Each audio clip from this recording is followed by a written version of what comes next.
అలసిన వానికి ఊరడించు మాటలు. సహోదరుడు భక్తి సింగ్ గారి పరిచర్య నుండి సేకరించిన అనుదిన ధ్యానములు. మే 20.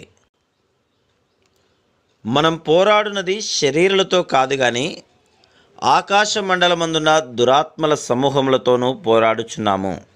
ఎఫెసీ 6:12. ఈ చివరి దినములలో శత్రువు చాలా చురుకుగా పనిచేయచ్చు విశ్వాసులు, దేవుని సేవకులు, జత పని వారిపై దాడి చేయుటకు అన్ని రకములైన ఆయుధములను ఉపయోగించుచున్నాడు.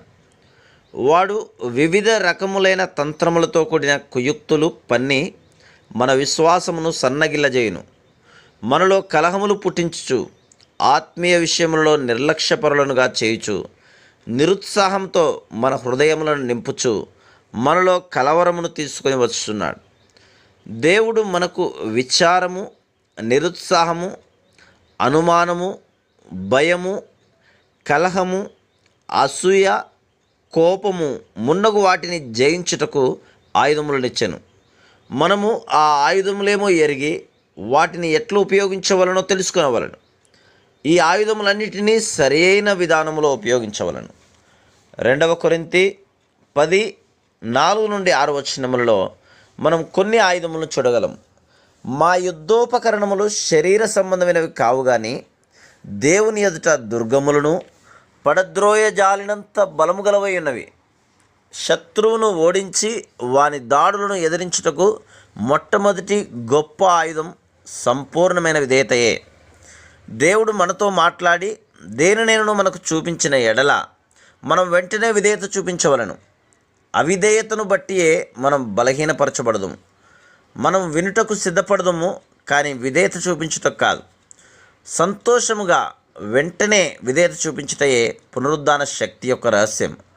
ఉదాహరణకు, పునరుద్ధాన దినమున తెల్లవారుచుండగానే సమాధి యొద్దకు వెళ్ళిన స్త్రీలతో ఒక దూత ఇట్లు చెప్పాను, త్వరగా వెళ్ళి ఆయన మృతులలో నుండి లేచి ఉన్నాడని ఆయన శిష్యులకు తెలియజేయుడి.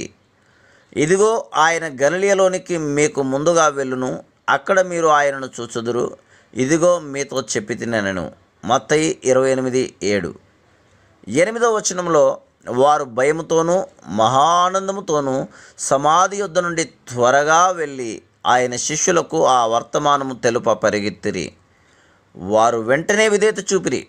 కానీ స్త్రీలు చెప్పిన విషయములు వినిన శిష్యులు వారు చెప్పిన మాటలు నమ్మక వాదమునకు దిగిరి. ప్రభువైన యేసుక్రీస్తు మార్గములో ఆ స్త్రీలను కలుసుకొనెను.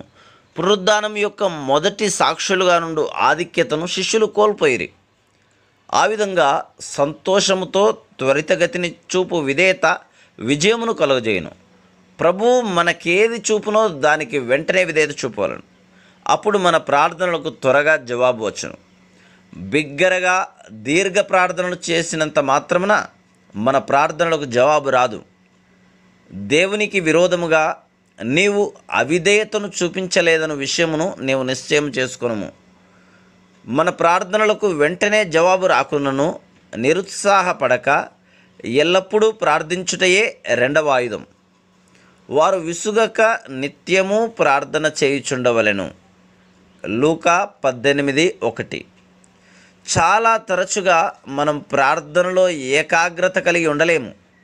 మన తలంపులు అటు ఇటు చెదిరిపోవుచుండును. మన శరీరము నెమ్మది లేనిదగును. మన ప్రార్థన సమయమును ఆటంకపరచుటకు శత్రువు అనేక పన్నాగములు పన్నుచుండును.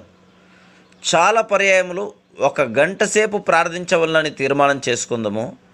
మనం మోకాళ్ళ మీదకు వెళ్ళక మునిపే ఎవరో వచ్చి మన ఇంటి తలుపు కొట్టెదరు. ఇది శత్రువు యొక్క పన్నాగం. ఆ సమయంలో వాడు లోక స్నేహితులను తీసుకొని వచ్చును. అప్పుడు మనమిట్లు వాదించని ఆరంభించదము, వారు ఎంతో దూరం నుండి నన్ను చూచుటకు వచ్చి ఉన్నారు. మనం ప్రార్థించక వారితో తిని త్రాగుటలో సమయం గడిపెదము. ప్రార్థనకు మనం భారము కలిగి ఉన్న ఎడల పట్టుదలతో ప్రార్థించవలను. సాతాను మనలను ఆటంకపరచుటకు అనుమతించకూడదు. మనకు కానీ ఇతరులకు కానీ దేవుని మహిమను ఆరోపించు సందర్భములు రాకుండా మనము జాగ్రత్త పడవలను. కొంతమంది బహుశా తెలియకుండగానే దేవుని కంటే ఎక్కువ మానవులకు అధిక గౌరవమునిచ్చెదరు. మనం ప్రార్థనలో దేవునిపై ఆధారపడి మన అవసరతలన్నీ ఆయన యొద్దకు తీసుకొని రావాలను. దేవుని పనిలో లోక సంబంధమైన పద్ధతులు ఉపయోగించలేము. మన సాధనము ప్రార్థనయే. ప్రార్థన అన్నిటికంటే శక్తివంతమైనది. Praise the lord.